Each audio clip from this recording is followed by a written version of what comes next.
Bienvenidos una semana más a las entrevistas de la Asociación Capernaum. Hoy cuento con la presencia de una gallega como yo, que es Ángela Banzas. Es escritora. Su primera novela la publicó en 2021 y se titulaba El silencio de las olas. Y acaba de publicar la segunda, La conjura de la niebla, de la que vamos a hablar hoy aquí. Bienvenida, Ángela, a la Asociación Capernaum. Hola, ¿qué tal? Bueno, pues yo encantada de estar aquí. Gracias por tenerme en cuenta. Antes de empezar la entrevista, tengo que decirte que tenía muchas ganas de entrevistarte y de que visitaras la asociación Capernaum, una por ser gallega como yo y otra por la maravillosa novela que has escrito, que es todo un tributo a nuestra tierra, a Galicia. Entonces, gracias. Gracias a ti también por leerla. Si no, no faltaría el 50% para darle contenido. Pues me lo he pasado muy bien. Ahora vamos a ir desgranando la novela. La conjura de la niebla es una novela de secretos inconfesables. En ella hablas de lugares secretos y hablas también de personajes que están también llenos de secretos, valga la redundancia de utilizar la palabra secretos. Dos de esos lugares son dos paraísos naturales de Galicia. Uno es Illa de Cortegada, que en la novela es O Souto Bello. Otra es la Illa de Arousa, que en tu libro es la Illa de Cruces. ¿Por qué elegiste estos dos escenarios para ambientar La conjura de la niebla? ¿Y por qué utilizaste lugares ficticios en vez de los reales? Pues mira, utilicé estos dos emplazamientos porque, en primer lugar, yo soy bueno, en calidad de gallega, soy compostelana, pero he estado siempre muy cercanas a la Illa de Arousa. Soy una enamorada de la Illa de Arousa, o sea, me encanta. Es un paraíso, como bien decías, es un paraíso natural con una belleza absolutamente también inconfesable, ¿no? Entonces, claro, yo siempre en calidad ya de visitante y observadora, pues tenía muy presentes esas nieblas que aparecen y que te asaltan y te engullen en cualquier momento, ¿no? Entonces, ese aura de misterio, queriendo por mi parte abordar una novela como La conjura de la niebla, que es una novela de misterio, pues lo primero que me venía a la cabeza pues eran esas nieblas de la Illa de Arousa. Cuanto a Cortegada, la descubrí más tarde, ya documentándome para la novela, pero igualmente, claro, tiene una belleza de valor incalculable, ¿no? Y también se potencian esas nieblas porque se encuentra ubicada en la desembocadura del río Ulla y, claro, con la diferencia de temperatura de las aguas y demás, pues genera esas nieblas también. Entonces, esto en cuanto a por qué esos emplazamientos, ¿no? Que reunían todos los requisitos que yo buscaba para esta novela. Y tu segunda pregunta era, ¿Por qué no discúlpame, utilizaste, quiero decir, por qué los les nombres llamaste reales. un nombre diferente que el real? Pues mira, la respuesta es muy sencilla. Es porque la Illa de Cruces realmente es como si hubiese unido tanto la Illa de Arousa como la de Cortegada. Entonces, si las hubiese anexionado y formasen parte de la misma isla, pues al norte se encontraría la parte de Cortegada, que sería O Souto Bello, que es ese bosque de laureles frondoso donde vive el curandero y demás. Y luego está el resto, que es ya el cuerpo de la Illa de Arousa, un pueblo de esencia fundamentalmente marinera y ya con todas las características que le son propias a la isla de Arousa, transferidas a la de Cruces, ¿no? Que es ficticia. Ese fue el motivo, fue un poco, y porque, bueno, por una cuestión también logística, quise que formase parte de Cruces, que está al otro lado del puente, ¿no? Cuando realmente es lo que está es Vilanova de Arousa. Sí. Y entonces ahí colocaba yo pues los juzgados, que no los hay, pues los juzgados, la policía, el hospital. Entonces me permitía a mí configurar todo ese universo para dar cabida a las tramas que tienen lugar en la Conjura de la Niebla.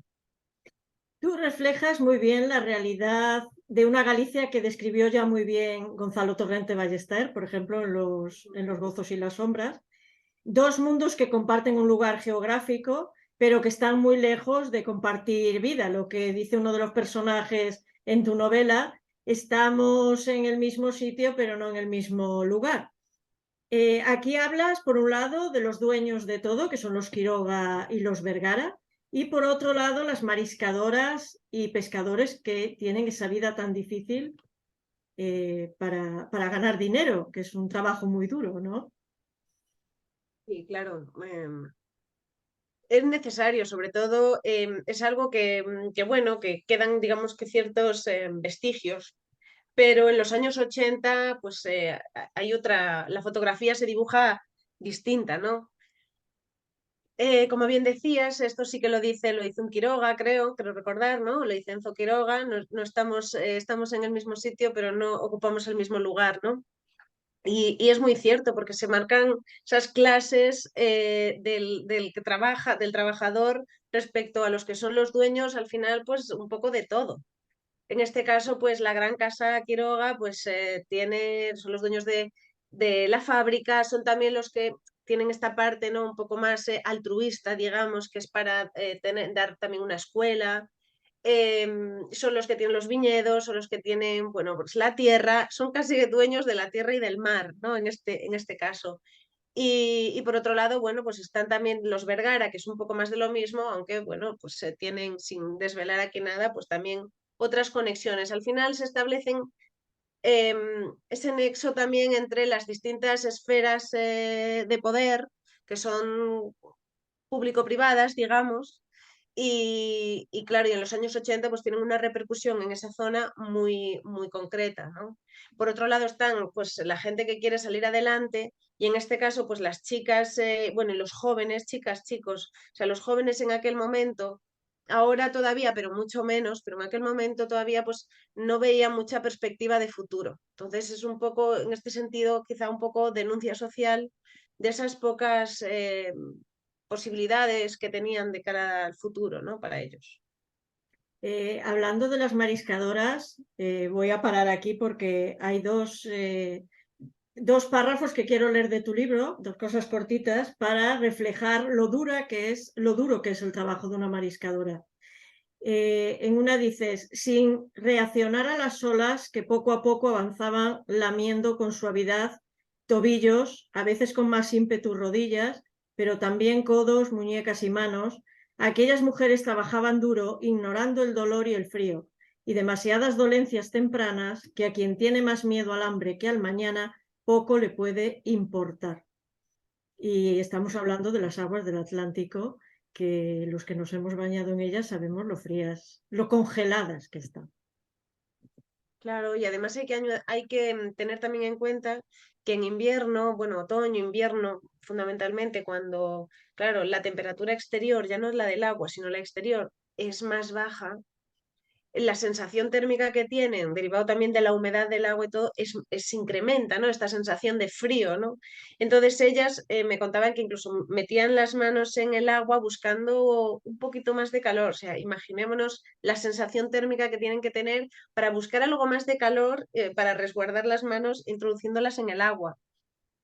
Bueno, recientemente me contaban también cómo se sacudían las manos golpeándose contra los hombros cuando estaban en el agua. Bueno, es que son trabajos muy, muy Muy duros. duros. Como bien decía también, no solamente te endurecen la piel, sino que te endurecen también el carácter, la forma de ser. Sí, tienes las cosas muy claras, ¿no? Lo que quieren es tienen que poner comida a la mesa y tampoco se preguntan muy bien, oye, ¿qué otras opciones tengo? Luego vendrán otras generaciones que aspirarán a algo más, ¿no? Actualmente también vivimos algo así, ¿no? Los jóvenes aspiran a algo más. En este caso, bueno, lo tienen peor porque parece que ahora les hemos prometido que si hacían determinadas cosas, estudiar, aprender idiomas, no sé qué, pues lo iban a tener y ahora mismo pues también están un poco desencantados. O sea, las nuevas generaciones siempre sufren un poco más ese desencanto. Pero en aquel caso que veníamos de una dictadura y demás, pues esas generaciones simplemente lo que quieren es, se centran en una cosa y es poner comida en la mesa y sin importarles nada más. Por ejemplo, Paulina, que es porque tu novela hay que decirlo, es en los 80 y también en la actualidad, Sí, desaparece una joven, Paulina, en la actualidad, y está un poco relacionado con la desaparición de otra joven en los años 80. Pero Paulina, hablando de su madre, que es mariscadora, dice, encontrar mejores oportunidades lejos de cruces, de las aguas frías en las que su madre mariscaba, de un presente de lluvia y un futuro nublado. Y tal cual, lo define muy bien, esa exacto. falta de Ahí está, oportunidades. Y por exacto. eso que no nos quejemos para pagar el precio del marisco viendo el trabajo de No, estas personas. no, eso Ahora que está llega la claro. Navidad. Es que hay que tenerlo en Y, cuenta, claro. exactamente. Viendo lo que hemos visto hasta ahora, ¿cómo se originó la idea de la conjura de la niebla? ¿Cómo se te ocurrió esto de mezclar el pasado con el presente? Eh, hacerlo de esta manera. Pues mira, la chispa de la novela, o sea, el cómo se inició todo, fue una imagen muy poderosa que apareció en mi mente, se dibujó en el momento en el que, estando en una comida, pues una anécdota con un amigo y familiar.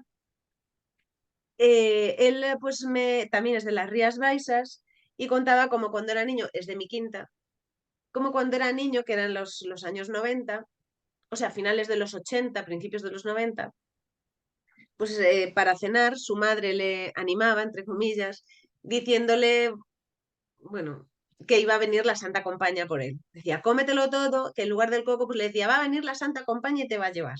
Ujú. Y entonces, claro, él en algún momento pues miró por la ventana y se encontró con los haces de luz de las linternas cuando se iba la luz de las farolas y se encontraban los haces de luz moviéndose, subiendo de la playa. Claro, estaban haciendo las descargas, eran los años duros del narcotráfico en esa zona. Y entonces, claro, él lo veía y claro, la imaginación hacía que mezclase lo que es los miedos que todos tenemos, ¿no? Que al final viven ahí, nos los han pasado en forma de supersticiones, de leyendas, de creencias y demás, transmitidos de forma oral, y se te queda ahí pues siempre ese pozo que es como una venda que a la hora de ver a veces me dio pie a pensar, a veces no estamos viendo lo que realmente está sucediendo porque nos estamos dejando llevar e influenciando por todo ese pozo que nos han transmitido. En este caso hablo de tradiciones, de leyendas, de un punto ese místico, ¿no? Pero también es extrapolable a otros campos. Entonces, por eso quise fusionarlo, me pareció algo muy poderoso en ese momento. Dije, pues qué interesante eso de estar viendo una cosa, pero que derivado de lo que te han contado a ti, crees estar viendo otra. No, bueno, esto es desde la perspectiva infantil, pero vamos, configuré la novela partiendo de eso. Luego ya lo de los dos saltos en el tiempo es porque desde el presente también quería trabajarlo, trabajar la zona, trabajar el personaje que se encarga de conducir toda la novela, que es la jueza Elena Casais, y entonces lo fui estructurando así, pero al final la niebla no deja de ser un, un elemento simbólico que al igual que contribuía a desorientar a las mariscadoras, a nublar ese futuro y esas posibilidades que tenían a su alcance las jóvenes y los jóvenes de un tiempo, también se convierte en todo aquello que cubre, que tapa lo que está sucediendo en cruces. Y luego tiene una repercusión, en este caso en la figura de Jackie, que es la que también sufre esa niebla, ¿no? Pero en este caso la niebla se le queda a ella muy adentro, ¿no? En forma bueno, de enfermedad mental. Y bueno, has hablado de Elena, es esa jueza protagonista que sueña siempre con impartir justicia y sobre todo para que la gente poderosa, como los Quiroga o los Vergara, no piensen que están por encima del bien y el mal y también puedan estar, bueno, ser juzgados en un momento determinado la gente que es poderosa, que bueno, ahora seguimos en lo mismo, porque la justicia sabemos que no es igual para todos. Yo he leído comentarios de gente que ha leído tu novela y yo no me lo he preguntado, pero aquí te lo voy a preguntar, por otra gente que pueda leer la novela y se haga esa misma pregunta. ¿Por qué una jueza y, por ejemplo, no una policía? A mí me parece adecuado que sea una jueza la protagonista, pero sí que he leído comentarios de ¿por qué una jueza? ¿Debería ser una investigadora o una policía? ¿Por qué elegiste una jueza? Yo te voy a responder un poco aquí a la gallega. ¿Y por qué no? ¿No? Exactamente. ¿Por qué no? Y es también legítimo, ¿no? ¿Y por qué no? ¿Por qué no una jueza? Que podía ser policía, que tendría otro papel, por supuesto, pero yo quería el concepto de justicia, el concepto de justicia que emana de las leyes. En este caso, también me parecía muy interesante trabajar el papel de una mujer en un mundo que es más conservador, que es el de la judicatura, ¿no? Y quería trabajarlo. En la zona esta, la de las Rías Baixas, suele ser, por lo que me han contado, es un primer destino para los jueces. O sea, y luego están ahí 2 años, o sea, quien realmente suelen llevar el peso, pues sí que suele ser pues la policía, la Guardia Civil, los forenses, pero en el juzgado quien se encarga de instruir, o sea, está 2 años y antes a lo mejor de hacerse con el lugar o al lugar, se marcha y busca otras tierras y otros aires, probablemente más secos, ¿no? A mí esto también pues, me parecía muy interesante y quería trasladarlo. La figura de una mujer, la noción de justicia, pero porque también la justicia, te has leído la novela y tiene un papel protagonista, ¿no? Como concepto, es un concepto protagonista. Y entonces yo considero que al final, pues los policías y demás hacen un trabajo, podrían hacer un trabajo perfectamente impecable, pero no son ellos los encargados de impartir justicia, ¿no? Justicia. Bueno, hablas muy bien de cómo se siente Elena, cómo hace todo lo que tiene que hacer para ser respetada como jueza y además dejar en segundo término el ser guapa, el ser joven, cómo tiene que trabajar hasta medianoche y cómo tiene que incluso proyectar la voz para hablar con otros jueces y ser tenida en cuenta. Marcas Claro. muy bien eso de... Se ve muy bien reflejado. Sí, sí, es un poco el conseguir el respeto. Es verdad, yo cuando estaba trabajando el personaje de Elena, tenía muy en cuenta también pues, la figura de Concepción Arenal, conocida porque se tuvo que vestir como hombre y renunció a ciertas características que pueden ser propias a la feminidad, justamente pues porque lo que quería proyectar era una imagen más asociada a lo masculino, no porque ella fuese más masculina, sino porque lo que quería era ser respetada en esos entornos. Ella también estudió Derecho, que ella quería ser respetada. Yo creo que ella fue la pionera, por supuesto, ella sí se vistió, tuvo que vestirse de hombre, todas estas cosas que todo el mundo conoce, pero sí que es verdad que todavía yo creo que queda pues Han pasado muchos años y todavía en determinados sectores y entornos y ambientes eh, a veces hay que proyectar la voz y renunciar a ciertas, bueno, no es que lo tengamos que hacer, pero desgraciadamente a lo mejor algunos caemos en hacerlo, en renunciar a determinadas características más asociadas a la figura femenina, justamente para ser tenido en cuenta. Cuando esas características también enriquecen muchísimo, porque si no, fin, nos perderíamos tantas ópticas, tantas perspectivas, tanto conocimiento derivado justamente de esas singularidades que pueden ser propias, ¿no? Bueno, me pareció interesante trasladarlo así también a través de la figura de Elena. Y no sé, y me sentí, la verdad, empaticé mucho con ella. También usas lo que es el paisaje gallego un poco como un trampantojo, juegas con el entorno, creas una realidad muy intensificada por esa lluvia y esa niebla típica del lugar que estás describiendo, que es un poco También. el clima como otro personaje más de tu novela. Sí, sí, por supuesto. La niebla, el clima, el paisaje, el paisanaje, todo configura ese rompecabezas que es absolutamente indispensable en esta novela. Sí. La novela, bueno, también está lleno de recovecos, de algo muy gallego que es decir sin decir. Y cuando creemos, porque a mí me pasaba, cuando creemos que se va a desvelar algún secreto, pues todavía se embrolla más la historia y salen más secretos a la luz. Hay que decir que todo se arregla al final, que la gente esté tranquila, que lo lea, que tú lo resuelves muy bien, pero en definitiva tratas la importancia que se le da al secreto en los pueblos gallegos, porque eso es una realidad. Yo que soy gallega lo sé, es así. Sí, por supuesto. En Galicia es verdad que priman los silencios y la ironía. Cabe tener en cuenta que por la situación geográfica de Galicia, después claro, el macizo galaico, pues es cierto que siempre hemos estado un poco más aislados. En el caso de la illa, que sería la illa de Arousa, un poco más, porque hasta hace nada estaban todavía más aislados. Entonces, lo que tienen este tipo de lugares y de atmósferas que son más cerradas y se convierten también, son más herméticos entre ellos y como comunidad, ¿no?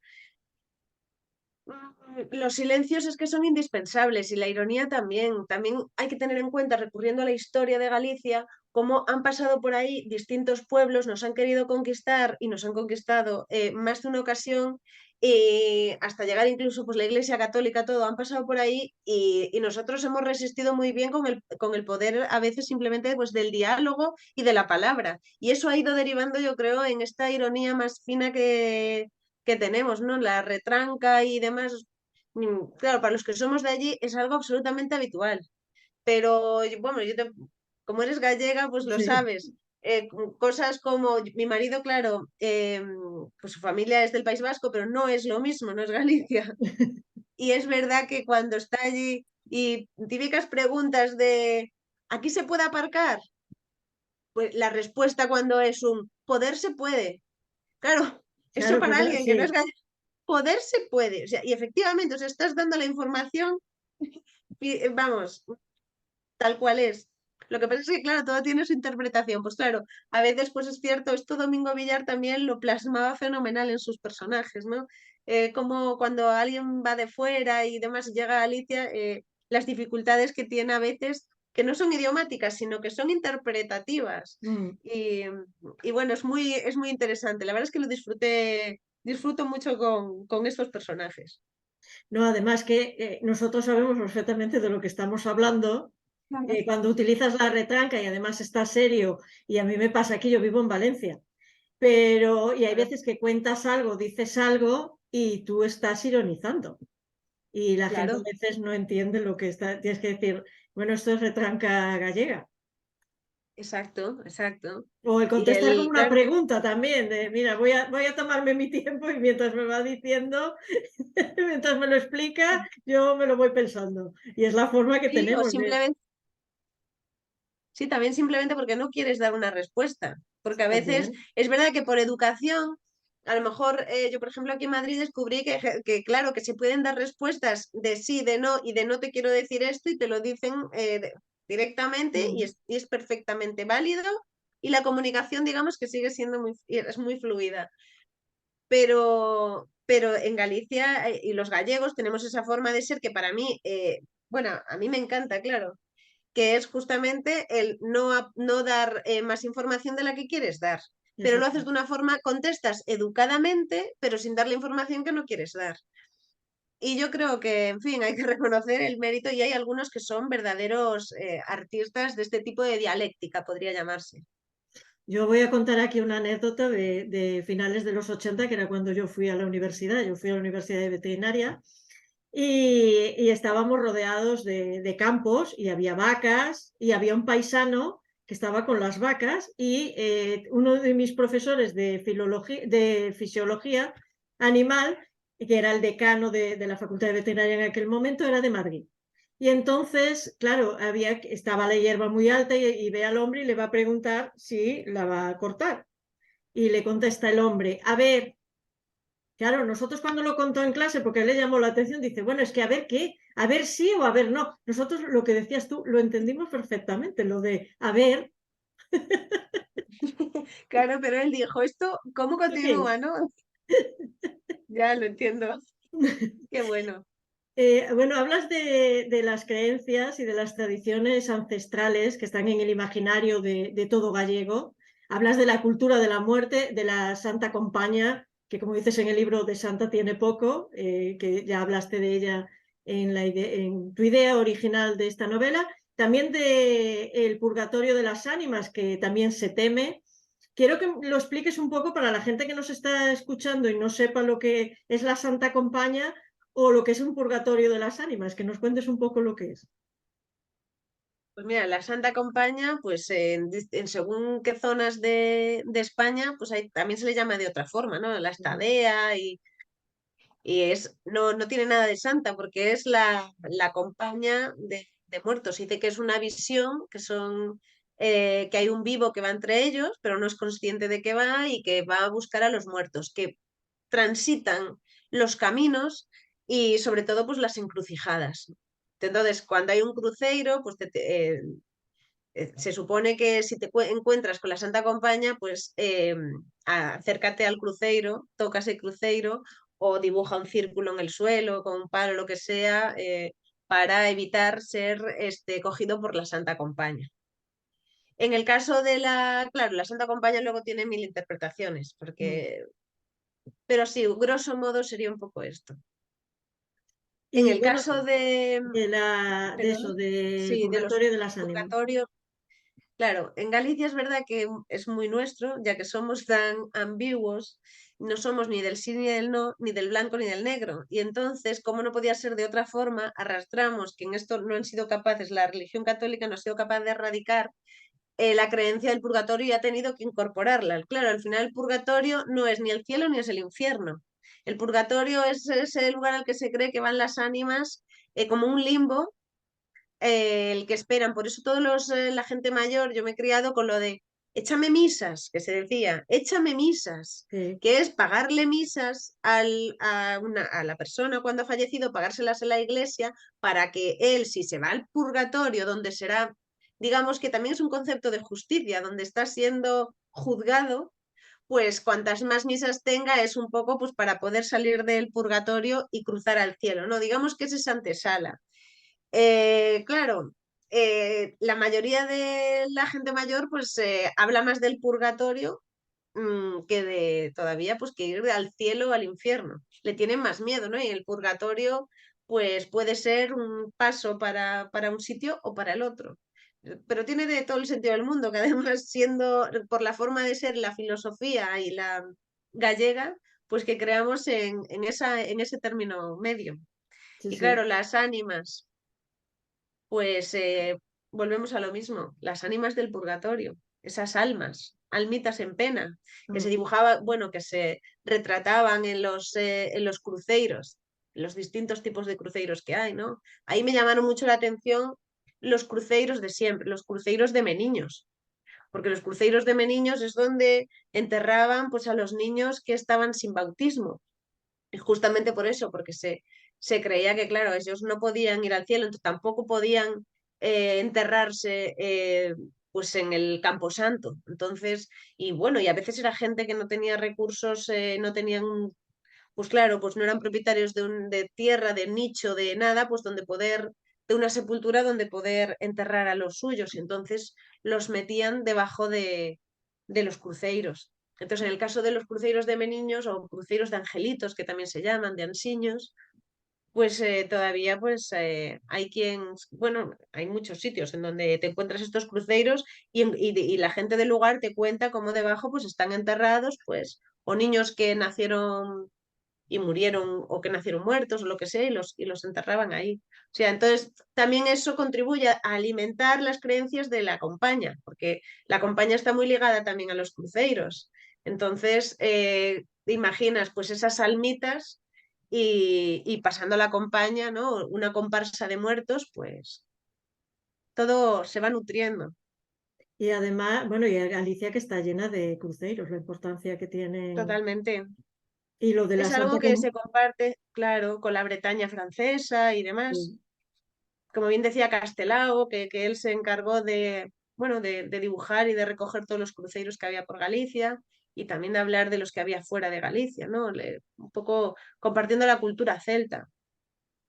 No, y además, yo me acuerdo cuando era pequeña y mi abuela paterna nos contaba estas historias de la Santa Compañía, de luces que se veían. Sí, Y porque, claro, hay que entender que ahora hay luz en todos los sitios y hay luz a lo largo de las carreteras y hay autopistas y todo, pero imagínate Galicia, pues cuando fue la guerra civil y cuando terminó, llena de bosques, de esos bosques oscuros, frondosos, profundos, que aún ahora vas por las carreteras y los ves y meten miedo de noche y eso que hay luz, sin luces y claro, la gente que iba andando, porque no había como ahora los coches, no, había coches, pero la claro, gente iba andando, porque no todo el mundo tenía un coche. Y claro. se veían luces y se imaginaban lo que decías tú antes, cosas que no eran tal, y bueno, el miedo que pasábamos cuando mi abuelo nos contaba las historias. Sí, sí. Por Sí, eso sí, me sí, yo gusta tu también, pues claro. libro, porque me retrotrae a lo que yo he vivido. Cualquier persona, a ver, el que no, el que haya visitado Galicia también la va a identificar. El que sea gallego, por supuesto, le va a encantar. Y el que no lo sea, la va a conocer. Entonces, lo has plasmado muy bien en el libro toda la idiosincrasia que tenemos los gallegos. Eso me ha gustado mucho. Fantástico, gracias. Bueno, también hablas de otra creencia y otra tradición que hay en Galicia, que son las Tres Marías, que como tienen este nombre, son las encargadas de quitar el mal del aire. Mal del aire. ¿Qué es el mal del aire? Y también el aire del muerto, porque también hablas de ello en la novela. Claro, el mal del aire puede ser muchas cosas. Hay distintos tipos de aires, ¿no? En el caso del aire del muerto, que es el que recojo más ahí en la novela, pues se decía, yo incluso crecí con esto, que embarazadas, niños menores de 2 años, demás, no debían ir a los entierros y a los camposantos, porque en los cementerios, porque podía el muerto, pues el alma del muerto podía ocupar el cuerpo de esa criatura y hacer que enfermase. O porque te podías encontrar, en el caso de otros, almas ruines que se llaman, y esas almas ruines podían hacer enfermar al niño y morir, ¿no? En el caso de una embarazada, hacerse, pues eso, con el nuevo ser que está preparándose para salir a la vida. Entonces, a mí me llamó la atención porque yo recuerdo muy bien a una señora que tenía mucha pena porque de cuando yo era niña, o sea, había perdido a un niño pues justamente porque le había pasado eso. Había ido al entierro de su suegro y al volver del entierro de su suegro, pues claro, el niño le había caído enfermo y claro, habría sido probablemente, como es entendible por todos, y lo que nos dice la razón es que fue absolutamente en esa época pues de más miseria y demás, pues fue algo absolutamente coyuntural, que no tenía nada que ver. Claro, el niño muere, la señora se queda con una pena muy grande, claro, pero por encima esa pena se solivianta, es mucho más fuerte y más poderosa contra ella porque siente la culpa derivado de que el entorno lo que le dice es, en parte, ha sido culpa tuya, porque ya sabes que es que no se debe llevar al niño a tal, al cementerio y demás, pues porque ha cogido el aire del muerto y ahora pues amor. Claro, es lo que hablaba antes de la importancia de todo eso que nos cuentan y demás, el daño que puede hacer, ¿no? Que a veces, y si te lo crees, pues claro, te puede hacer, te puede pasar lo que le ha pasado a esta señora en la vida real o lo que pasa en la novela también a un personaje, ¿no? Es un poco ilustrarlo también. Hay creencias y demás eh, que a mí me gusta recogerlas, pues como cuando hablo de las hierbas de San Juan, de determinadas creencias, de todo eso que da sentido a lo que hacemos a día de hoy, de que dices, ¿de dónde viene esto? ¿No? ¿Por qué hacemos una cosa y no lo hacemos otra? ¿Por qué pensamos o hablamos o respondemos como lo hacemos? Y es muy interesante coger todas esas tradiciones y esa forma de ser y volcarla en una novela. Pero también hay que tener en cuenta pues esta otra cara de la moneda, ¿no? Todo eso que se puede volver contra nosotros y nos puede hacer daño, que simplemente un arma se convierte en arma arrojadiza entre gente de una misma, personas de una misma comunidad o incluso dentro de las familias o con uno mismo, para Exacto. evitar ver lo que realmente son las cosas, ¿no?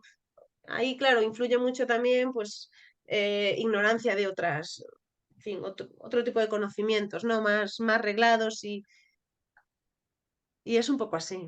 Ese Sí. es el mal del aire.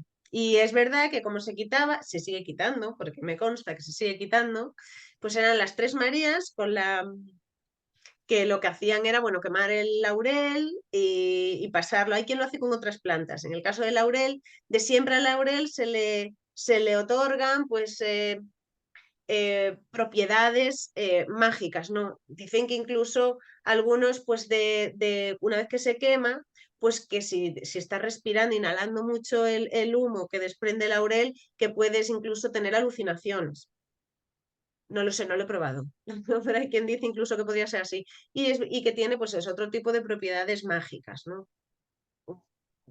Yo en esto, pues, no sé, la verdad es que me gustaría saber a quién fue la primera persona que se le ocurrió el asociar la quema del laurel a, bueno, a proteger al cuerpo de una persona de un alma ruin, que sería en este caso. Pues me gustaría saberlo. Esto no he llegado todavía a saberlo. Sí, conozco lo que se hace, pero me gustaría saber quién fue la primera persona que se le ocurrió ligar una causa a esa consecuencia, ¿no? Bueno, además, bueno, yo me acuerdo que se tenía laurel en casa seco, las Mm, ramas de laurel guardadas, que decías, ¿y esto para sí, qué? Pero era para protegerte, es así. para protegerse, claro. Exactamente. Bueno, también hay un personaje que es muy importante en la novela, que es un viejo curandero, que Ujú. tanto está en la parte de los 80 como en la parte actual, porque hay que tener en cuenta que los pobres no iban al médico, los pobres iban al curandero, que Sí, tiene, bueno, unas reflexiones que te dejan en muchas ocasiones sin palabras, porque además era todo un experto en dar consejos que la gente escuchaba, pero que en muchísimos casos no entendía lo que les estaba diciendo.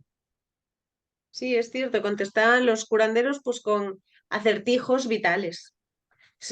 Muchas veces hasta con galimatías que pues la gente no entendía, pero cumplía una labor muy importante y que lo recoge además muy bien Álvaro Cunqueiro. De ahí que tenga nombre él, sin ser médico, que tenga nombre un hospital, ¿no? Porque cuando habla de los menciñeiros o de los curanderos, tenían una función muy importante que hoy en día los médicos no tienen.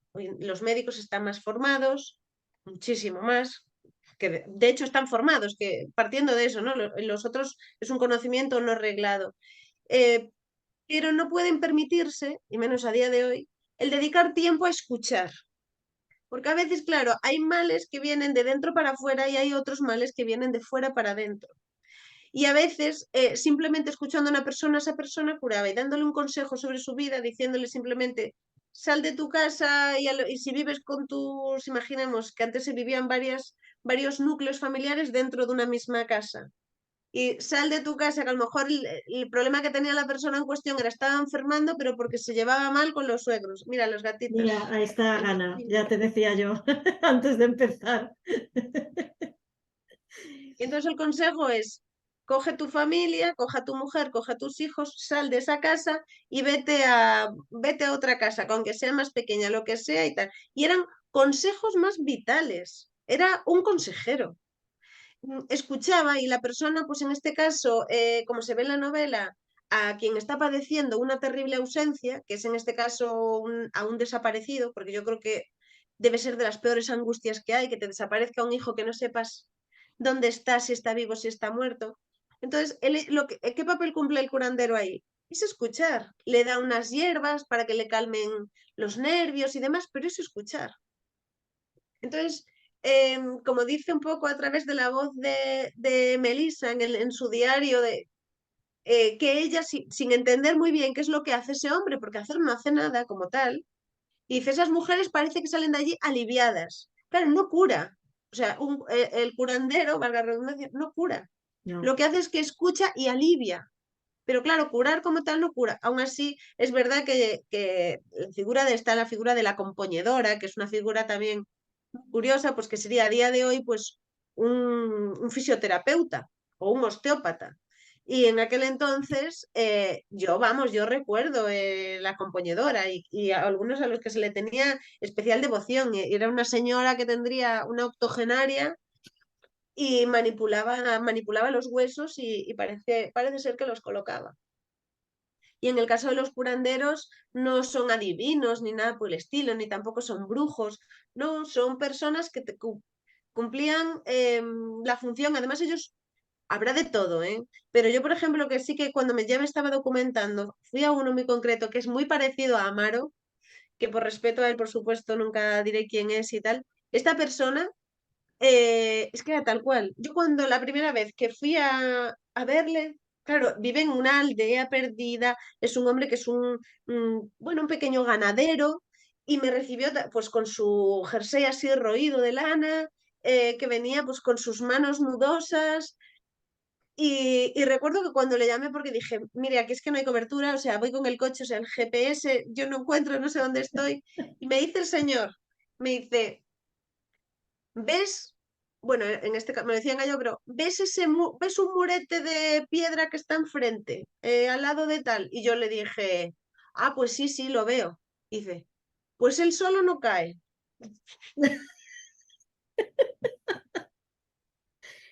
Y yo, claro, y yo dije, ¿y qué indicación es esta? Claro, es que es una forma de ser, es una forma de anticiparse, de ser. Claro, me estaba ya advirtiendo de, luego no me digas que, porque probablemente, claro, deduces, le habrá pasado a otros que claro, no estaba muy, el murete no estaba, en fin, la curva era muy cerrada y demás, y dirán, pues mira, le han dado, lo han tirado y a lo mejor le han protestado a él. Si lo ves y lo tiras, responsable solo tú. Y esto, claro, ya lo puedes extrapolar incluso a tu vida, ¿no? Si estás viendo algo, ten cuidado, no te vayas contra él. Exactamente. Pues su forma es verdad que es esa docta ignorancia que tienen ellos, los curanderos, y me parecía muy curioso, porque ellos además son muy honestos. O sea, en el caso de este señor decía, yo no sé nada, yo no sé nada. Y le cuentas algo y le dices, ah, entonces usted me ha dicho, yo no he dicho nada. Es como, es todo lo que tú interpretes. Para mí es como un nivel avanzado de ironía y de retranca. Es esa forma de ser de la que hablábamos antes, de contestar, de dar contestaciones y respuestas libres de interpretación, con múltiples interpretaciones, y ya tú. Pero eso sí, también es verdad que, bueno, pues en este caso yo lo que he conocido, pues no cobran ni nada, viven de la ganadería, viven de sus tierras y afirman, o sea, con los papeles por delante de no, yo no he ido a la universidad, yo no sé nada, yo simplemente, pues me parece que esto te puede ayudar, te ayuda. Y claro, eso si va una persona que realmente lo necesita, ya solo, es que hay personas que están muy solas y hay mucha gente mayor en las aldeas que se ha quedado pues también muy sola. Aldeas con 4 o 5, media docena de habitantes y viudas, viudos, y van allí y ya solamente el hecho de que alguien les escuche Mm. pues a veces eso sí que ayuda a sanar, ¿eh? Porque hay muchas cosas, hay muchos más males que enfermedades. Eso lo podría decir un curandero. Exactamente, sí. Bueno, también nos hablas de consejos naturales, nos hablas de la utilización de las hierbas, de las plantas. Me hiciste recordar algo que ya no me acordaba, que es típico de la noche de San Juan, cómo se ponen esas hierbas en el agua. Me acuerdo una de mis tías que ponía pétalos de rosa y se dejan al rocío, ella lo dejaba en la terraza y por la mañana cuando nos levantábamos nos teníamos que lavar, lo primero era coger el agua y lavarnos la cara. Y al leerlo me acordé, si no ya no me acordaba de eso que hacíamos. Digo, mira, qué curioso. Y no sé si se sigue haciendo esas cosas. Se sigue haciendo, Se sigue se sigue haciendo. haciendo. Lo que pasa es que es verdad que es una pena, y esto, mira, me lo decía un profesor mío de la universidad hace tiempo. Me decía, qué pena me da, dice, cuando veo las nuevas generaciones que ya no saben, dice, ni cuáles son las hierbas de San Juan. Y, y es verdad. Por otro lado, decía que una de las cosas quizá más terribles que ha robado las ciudades a los niños es el que saben mucho en los libros, a través de las nuevas tecnologías, algunos ya con 6 años saben programar, pero ya no saben diferenciar un árbol de otro, una hierba de otra, el canto de un pájaro, si las nubes tienen, según qué forma tiene la nube, si va a llover de forma inmediata o no. Bueno, yo creo que con la pandemia también nos hemos dado cuenta de que la importancia que tenía la naturaleza en nuestras vidas, ¿no? Eh, que al final nos pasa como cuando es el tiempo de guerra. Los que están en el campo sobreviven mejor. Ahora me llamaba la atención el otro día que leía que hay un síndrome que se está diagnosticando ahora que es el del déficit de naturaleza. Se está diagnosticando un Madre déficit mía. de naturaleza. Y es porque nos inundamos, claro, ver solamente en el gris del asfalto y de los edificios e incluso pues la vista se nos va acostumbrando a no mirar al horizonte. O sea, no vemos la línea al horizonte, claro, en las ciudades. Y bueno, pues es verdad que hay cosillas que se podrían empezar a reconducir, ¿no? Y con lo de las hierbas de San Juan, pues es un poco recoger. Yo quería, por un lado, responder a esa nostalgia de la gente mayor de otra generación y, por otro lado, darlo a conocer a los que desgraciadamente ya no lo tienen en cuenta. Yo recuerdo de niña recoger las hierbas de San Juan, recuerdo añadirle los pétalos de las rosas silvestres y dejarlo. No recogía el agua de las 7 fuentes, pero sí que lo dejábamos al rocío para que se conformase lo que se llama la flor del agua, ¿no? Sí. Y luego por la mañana nada más levantarse, pues era pues para purificar.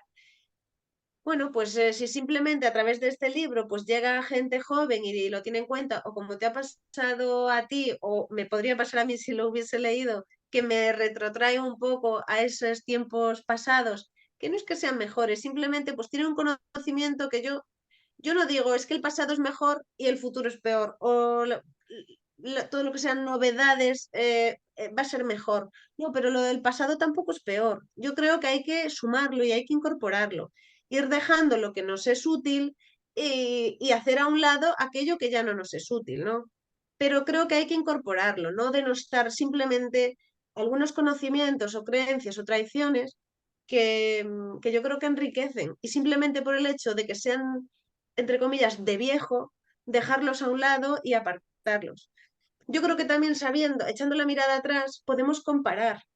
Y comparar siempre nos va a ayudar a ser personas más críticas. Y hay que comparar todo en el tiempo y en el espacio. Desgraciadamente hoy en día ya en el espacio poco, porque con la globalización mucho Sí. nos tenemos que mover para notar comparaciones que merezcan la pena ser llamadas así, ¿no?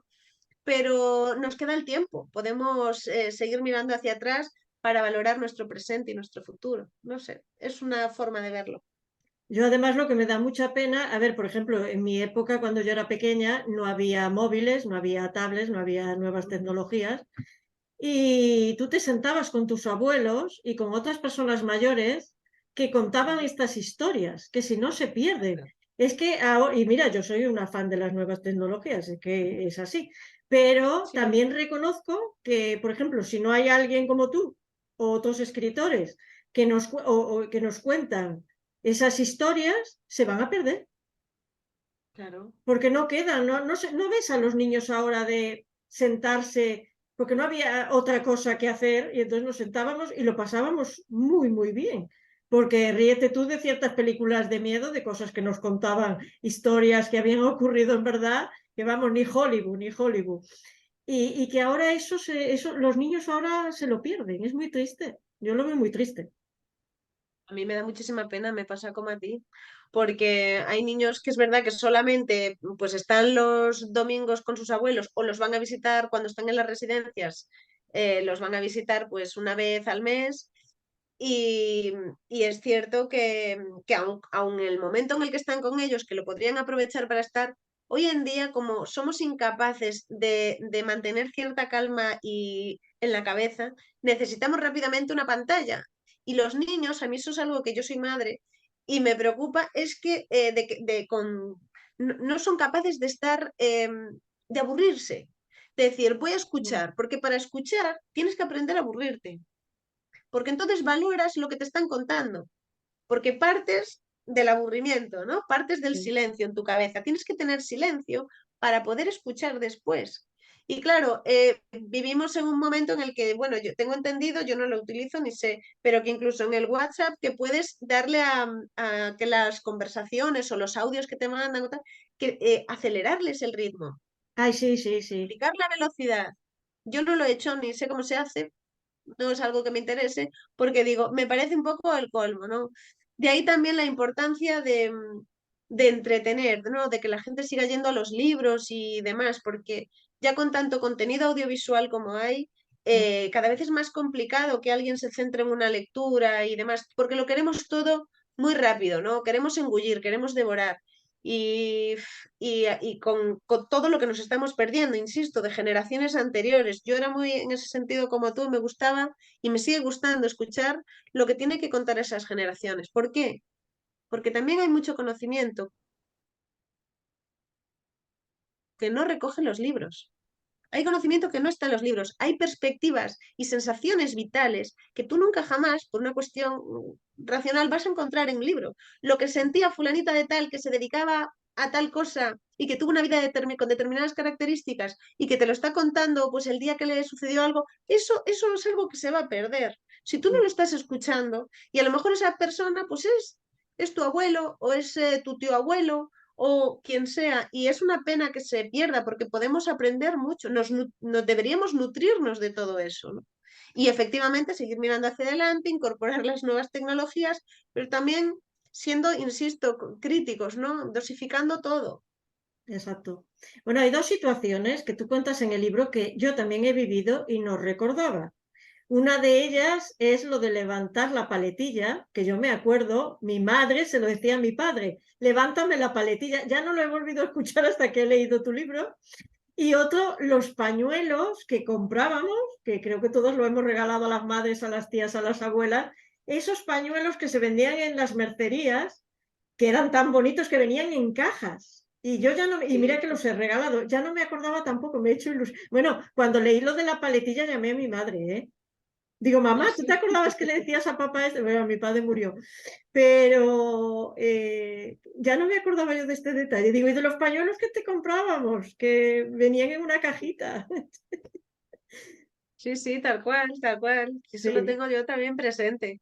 A mí en mi casa, pues yo recuerdo lo de subir la paletilla. Mi padre no subía la paletilla. Uy, parece que a esta niña le voy a subir la paletilla. sí, Y te sí, cogían y era tal cual.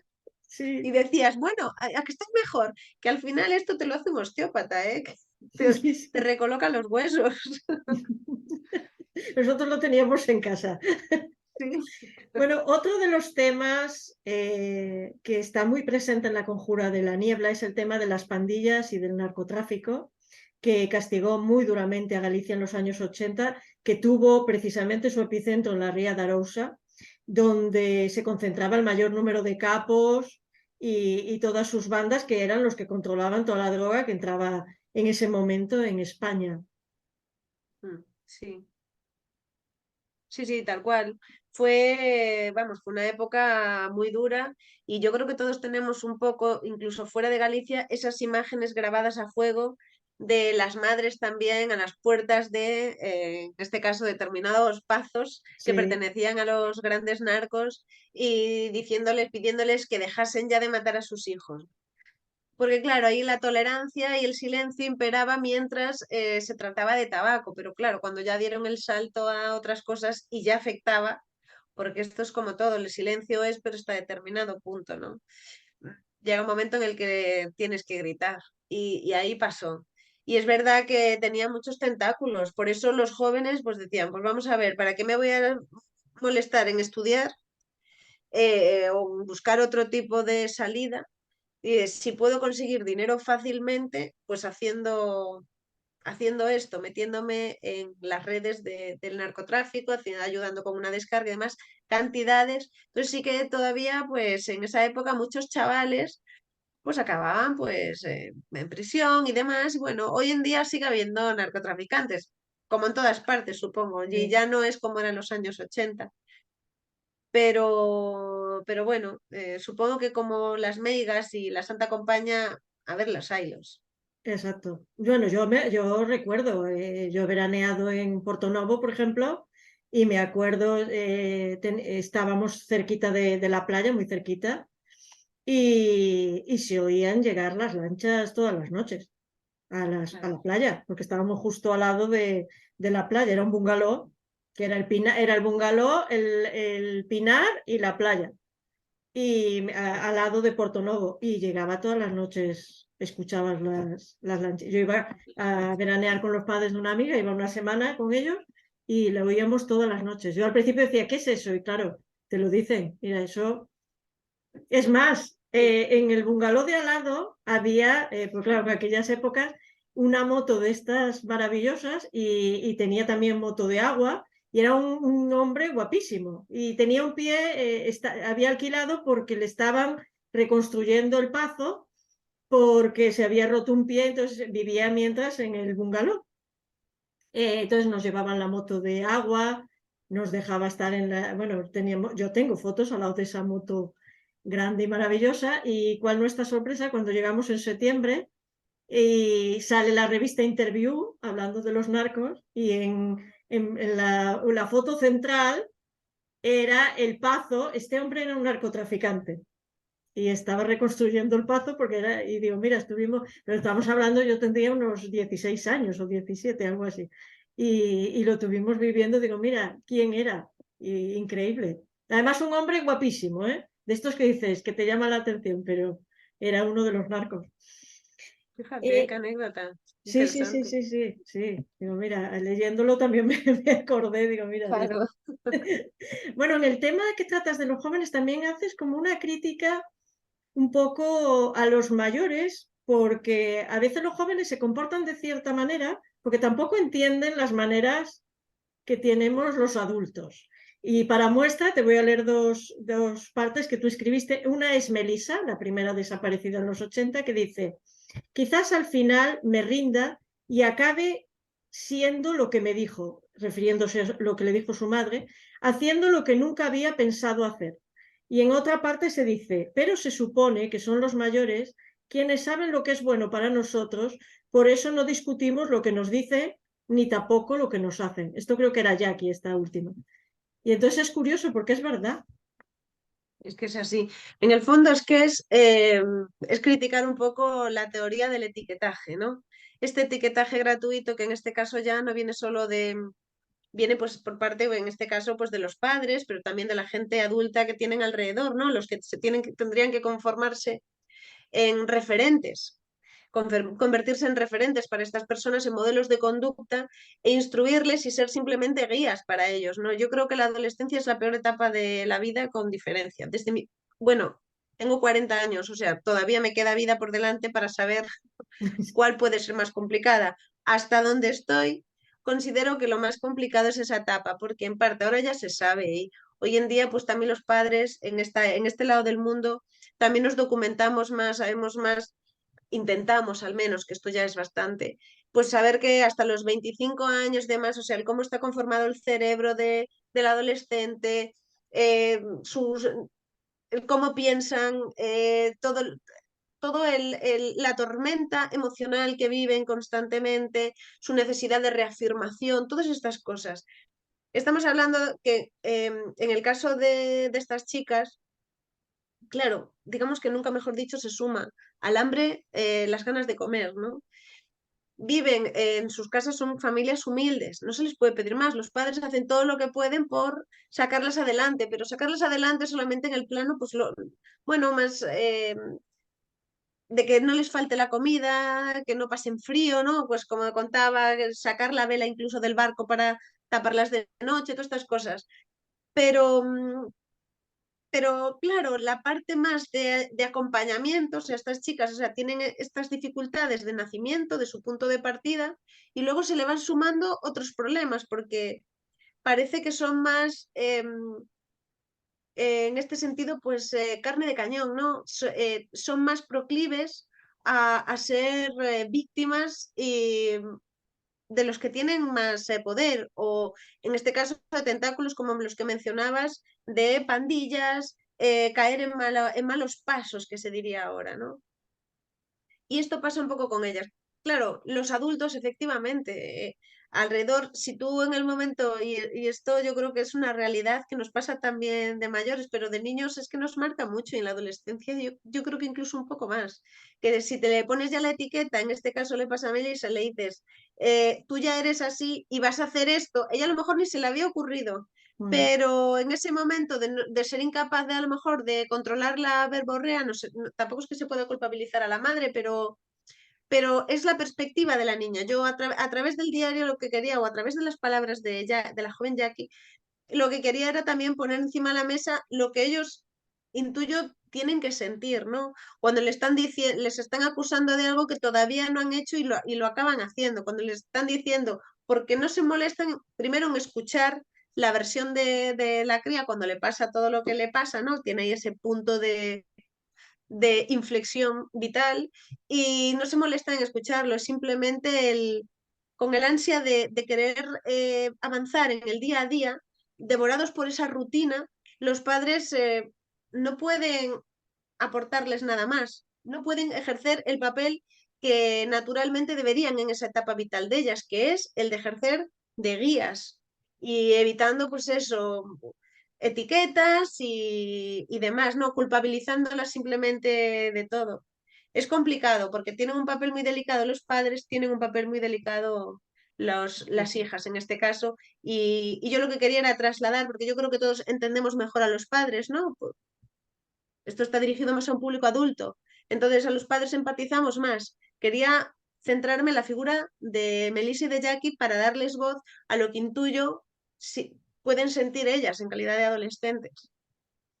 Bueno, antes era en Galicia el rubio de Batea y ahora es el albariño de Batea, que bueno, se cría en las bateas de mejillones del Atlántico durante 6 meses, están a 12 metros y las bateas, por lo que veo, dan mucho juego en Arousa. Sí, ¿verdad? Sí. La verdad es que sí. No sabía que existía, bueno, lo he buscado porque digo, mira, vi una marca y todo, el Atismar, no Sí, sabía que había albariño. ¿Tú lo has sí, probado, el sí, sí. albariño de Batea? No, yo no lo he probado. He probado de la marca, he probado otros, pero no he probado ese. Que también, bueno, Me gusta. hablamos de esto porque sale en la novela. Es un Sí, sí, sí, proyecto por que hay de supuesto. un personaje hacer albariño Sí, sí. de Batea. Sí, bueno, tiene su razón de ser, porque con esto de los vinos de terroir y tal, pues incrementar la salinidad del vino y demás, aportando ese concepto de terroir, trasladándolo al mar, pues tal vez sí sea interesante. Si lo pruebo, lo diré. Sí, sí, me lo cuentas, me lo cuentas. Bueno, me ha llamado también la atención la cantidad de metáforas que hay en esta novela. Por ejemplo, una que me llamó la atención, Los ojos de Enso Quiroga, que dices, son lapislázuli, quizás azul glacial del Ártico o el brillo del mar en un día despejado. Qué bonito. Sí, ¿Por gracias. qué has decidido utilizar las metáforas? Pues mira, el uso de metáforas, debo reconocer que no es premeditado, es simplemente mi forma de escribir. Una vez que estoy en la vorágine, con la vorágine interna de escribir, en ese estado de pseudo posesión de las letras, pues es verdad que me expreso mucho a través de metáforas. No sé si de forma más o menos acertada, no sé si sería más aconsejable dosificarlo más. Hay gente que lo valora mucho, hay gente que le puede entorpecer más. Yo es que como me gusta mucho también en calidad de lectora, inevitablemente pues tratas de ofrecer lo que a ti te gusta, ¿no? Pero bueno, no sé, ¿a ti te ha gustado? A mí sí, sí, no me ha molestado además para nada. A veces me ayuda, Fantástico. quiero decir, a ver, yo quería ver, sinceramente, quiero conocer a Enso Quiroga y ver esos ojos. Sí, ¿verdad? Sí, porque además, vamos a ver, cuando tú lees esto, a ver, el hecho de que uses metáforas en esta novela y dónde está ambientada y el tema que tratas, unido muy a lo que estamos hablando del mundo gallego, le pega, porque así ayudas a ver al que no es gallego o al que no ha vivido nunca en Galicia, una forma de que, sí, porque tú dices el árbol verde, sí, pero si tú le pones esa metáfora que le ayuda a ver que no es el verde que todos imaginamos o el verde del árbol de Valencia, que es o por ejemplo los ojos aquí. Entonces yo creo que ayudas en este caso con esos paisajes que estás describiendo. Para mí, en este caso, es una ayuda. Para mí Sí, viene bien. bueno, a mí yo lo disfruto mucho y creo que efectivamente pues aporta, ¿no? Y quizás sea también por mi forma de ser más gallega que me ayude también a explicarlo, ¿no? Y a explicarme, a hacerme entender, ¿no? A tratar de dar ese plus que, como bien decías, los adjetivos se pueden quedar cortos y es necesario recurrir a las metáforas para alcanzar capas, digamos que más profundas dentro de nosotros en calidad de lectores. Exacto. Y ya, bueno, para terminar, Elena, la protagonista, se da cuenta, según va transcurriendo esta novela, de que no siempre es posible hacer justicia por medio de las leyes. También lo sabemos bien en la realidad, lo cual es bastante frustrante para ella porque es una jueza. Y el darse cuenta de eso, Sí. lo que decías tú antes, si fuera una policía, aquí esto no se daba cuenta, pero una jueza. No, no tendría lugar, claro. Sí, sí, efectivamente, el tratar la justicia y me gustó mucho trabajar con Elena para, para a través de ella hablar también de la justicia, ¿no? La justicia que, como dice, creo que también la novela, la que emana de las leyes, la que emana de los hombres, pero también en ellas pues vamos colocando, se van colocando, digo los hombres, hombres y mujeres, a través de ellas, pues también vamos a quien hace la ley, pues hace también la trampa, ¿no? Tienen demasiados todavía agujeros. Y es verdad que con una ley se trata de, en fin, a veces no se ofrece la justicia a través de las leyes, ¿no?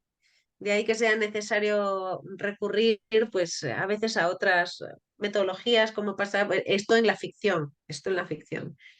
Pero bueno, en la vida real, pues es verdad que está bien siempre seguir tratándolo. Yo creo que es un tema recurrente en muchísimas novelas, con muchísimos autores. Y el hablar de las leyes, ¿no? Es como lo de la prescripción de crímenes. Yo creo que es importante seguir poniéndolo encima de la mesa. Porque bueno, como justamente los humanos somos imperfectos, ¿no? Entonces, bueno, pues está bien seguir recordando que somos imperfectos, pues porque así nos ayuda a fijar la meta de ir mejorando, ir perfeccionando. Y eso que en nuestro país, pues tenemos sobredimensionadas las leyes, pero bueno, hay que seguir buscando el mejorar también todo esto. Así que yo creo que nunca está de más. No, además el darte cuenta, tú cómo cuentas la historia en los 80 y en la actualidad, parece que las cosas han cambiado mucho y en ciertos temas no ha cambiado En nada. ciertos temas no. En ciertos temas estamos igual, o a veces peor, Exacto. a veces peor. Es Pues verdad que ahora pues tenemos ya herramientas. El tema, por ejemplo, que en los años 80 pues hay más corrupción y demás, pues ahora mismo también hay corrupción. La diferencia es que ahora yo creo que tenemos ya instrumentos y herramientas políticas pues para rendir cuentas, para ser más transparentes. Creo que ya estamos trabajando en el buen camino, pero vamos, que es algo que es no sé, intrínseco al alma, sobre todo del político o demás, pues el tender algunos a la corrupción, no todos, pero que dentro de lo que es el colectivo, pues sí, que siga habiendo manzanas podridas, está clarísimo. La diferencia que estamos ya trabajando pues con herramientas y demás, y luego ya depende la voluntad de cada cual el implantarlo, ¿no? Implementarlo. exactamente. Pues antes de decirte adiós, tengo que, bueno, primero recomendar esta novela que te atrapa desde el principio, pero que hay que leerla a fuego muy lento. Esto es como la sopa que hacían nuestras abuelas, que empezaban a hacerla a las 8 de la mañana a fuego lentito para comer a las 2 y que sabía también por eso, que hay que dejar que vaya calando la historia poco a poco, que merece mucho la pena leerla y descubrir un pedacito de nuestra amada Galicia en tu libro. Fantástico, pues muchísimas gracias. Ha sido una entrevista maravillosa, una conversación estupenda. No lo he tenido ni como entrevista, lo tengo más como conversación que me guardaré ya para el recuerdo. Yo también, yo Espero también. que... Por eso tenía muchas Fantástico. ganas. Yo digo, mira, yo al ver tu novela, de verdad, cuando ya leí el título y leí de qué iba, ya por eso me puse en contacto contigo, antes de empezarla siquiera a leer. Pues digo, tengo que Bien, entrevistar a Ángela. Y mira, ya cuánto hace que hemos agendado tú y yo la entrevista, sí, pero ha llegado el momento, por fin. Pues muchísimas fantástico. gracias, Ángela. Espero que estés escribiendo tu Ahí próxima estamos. novela. ¿Sí? ¿Estás en ello? Ya ¿También es en estamos, sí, Galicia sí. o cómo? También, la tercera también es en Galicia. También es en Sí, bien, sí. pues entonces bien, vamos bien. Pues entonces te veré aquí cuando salga, te entrevistaré otra vez. Bueno, tendremos esta conversación otra vez. Me encanta. Yo encantada. Muchísimas gracias, de verdad, porque, como decía, es algo que ya me guardo que ha sido una hora estupenda. Pues gracias. Muy Y a vos, enriquecedora. gracias, Ángela. Y a vosotros os veo en las próximas entrevistas de la Asociación Capernaum. Adiós.